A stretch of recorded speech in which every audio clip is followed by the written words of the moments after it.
Assalamualaikum warahmatullahi wabarakatuh. Selamat malam teman-teman. Perkenalkan, nama saya Juli Safura Abdul Mahsin dengan nomor NIM 080204258083. Kali ini kita akan membahas tentang 4 akad fundamental yang ada pada perbankan syariah.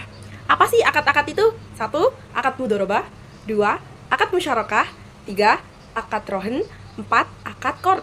Dari keempat akad tersebut, kita akan membahas tentang konsep dasar akad tersebut, dasar hukum akad tersebut, persamaan dan perbedaan akad tersebut, serta contoh-contoh dari akad tersebut yang sesuai syariah dan yang tidak sesuai secara syariah. Oke, mari kita mulai dari definisi masing-masing akad. Yang pertama yaitu akad mudharabah. Apa sih akad mudharabah itu?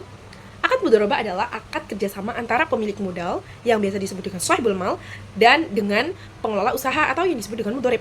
Di sini pemilik modal menyerahkan 100% dana modal, sementara mudharib menyumbangkan keahlian dan tenaganya.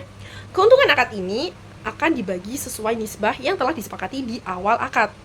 Adapun kerugian finansial, jika bukan akibat kelalaian mudharib, maka ditanggung sepenuhnya oleh pemilik modal. Sementara mudharib menanggung kerugian berupa waktu dan tenaga yang telah ia curahkan. Dasar hukum akad ini yaitu Quran Surat Al-Muzammil ayat 20, dan secara regulasi, akad ini diatur dalam Fatwa DSN MUI nomor 7 tahun 2000 tentang pembiayaan akad mudharabah. Yang kedua yaitu akad musyarakah. Musyarakah berasal dari kata syirkah yang artinya persekutuan. Ini adalah akad kerjasama antara dua pihak atau lebih di mana semua pihak menyetorkan modal dan keuntungan serta kerugian ditanggung bersama secara proporsional sesuai porsi kontribusi masing-masing.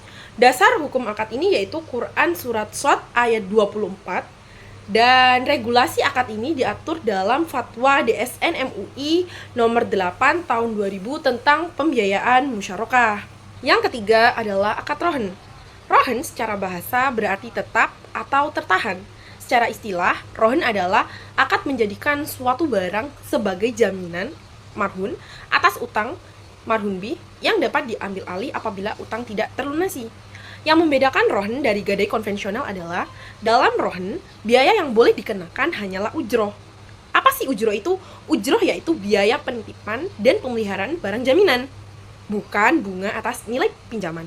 Dasar hukum akad ini adalah Quran Surat Al-Baqarah ayat 283, dan regulasi akad ini diatur dalam Fatwa DSN MUI nomor 25 tahun 2002 tentang rohen dan Fatwa nomor 26 tentang rohen emas. Dan yang terakhir atau yang keempat yaitu akad qard adalah akad pinjam-meminjam yang bersifat murni sosial atau tolong-menolong atau biasa yang disebut dengan tabaruk. Pemberi pinjaman menyerahkan harta kepada peminjam dan peminjam wajib mengembalikan dalam jumlah yang sama tanpa tambahan apapun. Dasar hukum akad ini yaitu Quran Surat Al-Baqarah ayat 245 dan Quran Surat Al-Hadid ayat 11. Regulasi akad ini diatur dalam Fatwa DSN MUI nomor 19 tentang qard. Setelah kita memahami karakteristik dasar, konsep dasar, dan dasar hukum dari keempat akad tersebut, kita bisa menyimpulkan bahwa akad-akad ini mempunyai persamaan dan perbedaan. Persamaan antara empat akad tersebut yaitu akad-akad ini berlandaskan syariah, yang mana dalam akad ini tidak diperbolehkan adanya unsur maisir, gharar, dan riba. Sedangkan perbedaannya dalam sisi tujuan dan karakter, mudharabah dan musyarakah adalah akad investasi, yang mana dalam akad ini tujuan adanya akad ini yaitu untuk mendapatkan profit gitu ya. Yang mana dalam akad mudharabah yang satu setor modal, yang lainnya bekerja, sedangkan musyarakah adalah akad kemitraan, yaitu sama-sama bekerja dan sama-sama memberi modal. Sedangkan pada akad rohen bertindak sebagai jaminan utang, sedangkan qard adalah akad tabaru atau murni tolong-menolong dan tidak bertujuan komersial gitu. Dari sisi resiko antara musyarakah dan mudharabah, pada mudharabah resiko ditanggung oleh pemilik modal, sedangkan pada musyarakah kerugian ditanggung oleh semua mitra gitu. Sedangkan pada rohen dan qard tidak ada sisi resiko karena di dalam akad ini tidak ada aktivitas bisnis gitu ya. Dari sisi posisi potensi keuntungan, hanya mudoroba dan musyarakah yang memiliki mekanisme bagi hasil. Sebaliknya, pada akad rohen dan korot, pemberi layanan dilarang keras mengambil keuntungan dari transaksi tersebut. Karena bagi Islam, meminjamkan uang atau menahan barang jaminan untuk mencari profit adalah sebuah riba gitu. Oke, sekarang kita masuk ke bagian yang paling penting. Bagaimana sih teori tadi dipraktikkan di dunia nyata? Mana yang sesuai syariah dan mana yang tidak sesuai syariah gitu. Pada akad mudharabah, contoh yang sesuai syariah yaitu tabungan mudharabah di bank syariah, di mana nasabah sebagai sohibul mal menyimpan dana dan bank bertindak sebagai mudharib mengelolanya.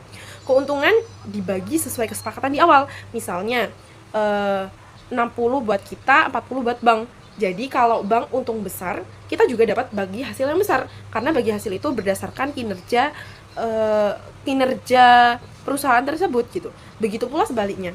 Yang tidak sesuai yaitu ketika bank menjanjikan imbal hasil tetap seperti 6% per tahun.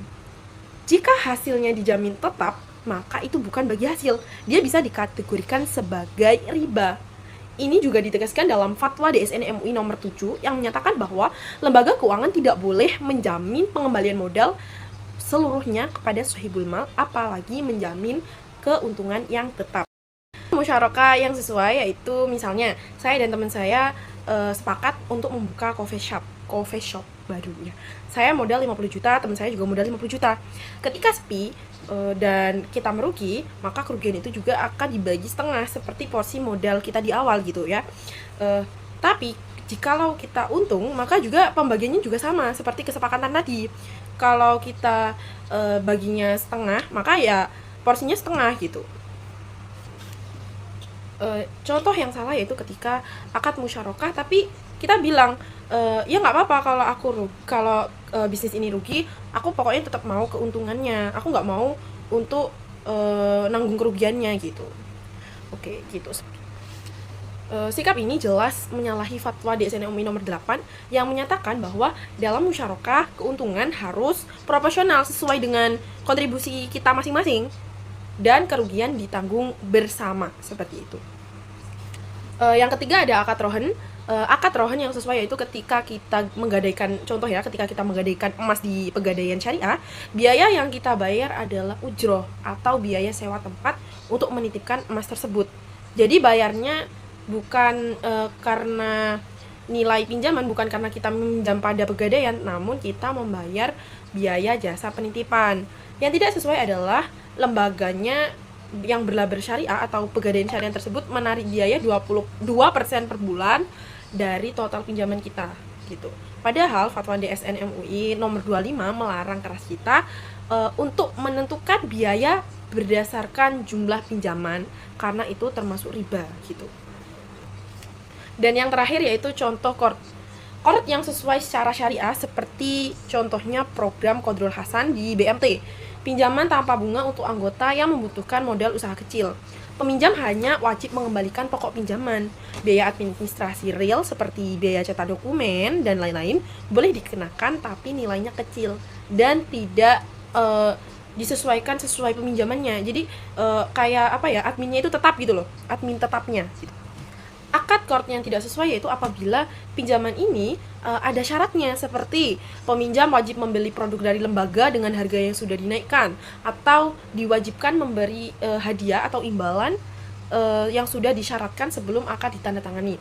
Karena kenapa kok tidak boleh? Karena dalam fikih muamalah berlaku kaidah yang sangat terkenal yaitu kullu qardin jarra manfaatan fahuwa riba.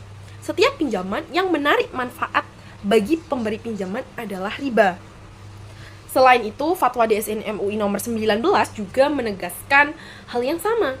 Pemberi qard tidak boleh mengambil keuntungan apapun dari muqtarid atau yang dia pinjamin. Seperti itu. Kesimpulannya, mudharabah, musyarakah, rohen, dan qard adalah 4 pilar akad dalam fikih muamalah yang masing-masing memiliki karakteristik, tujuan, dan batas-batas hukum yang jelas. Keempatnya bisa menjadi instrumen keuangan yang halal dan berkah selama dijalankan sesuai ketentuan syariah dan sesuai dengan fatwa DSN MUI yang berlaku. Bukan hanya berlaberkan syariah saja, seperti itu. Demikian pemaparan saya terkait akad mudorobah, musyarakah, rohin, dan korot.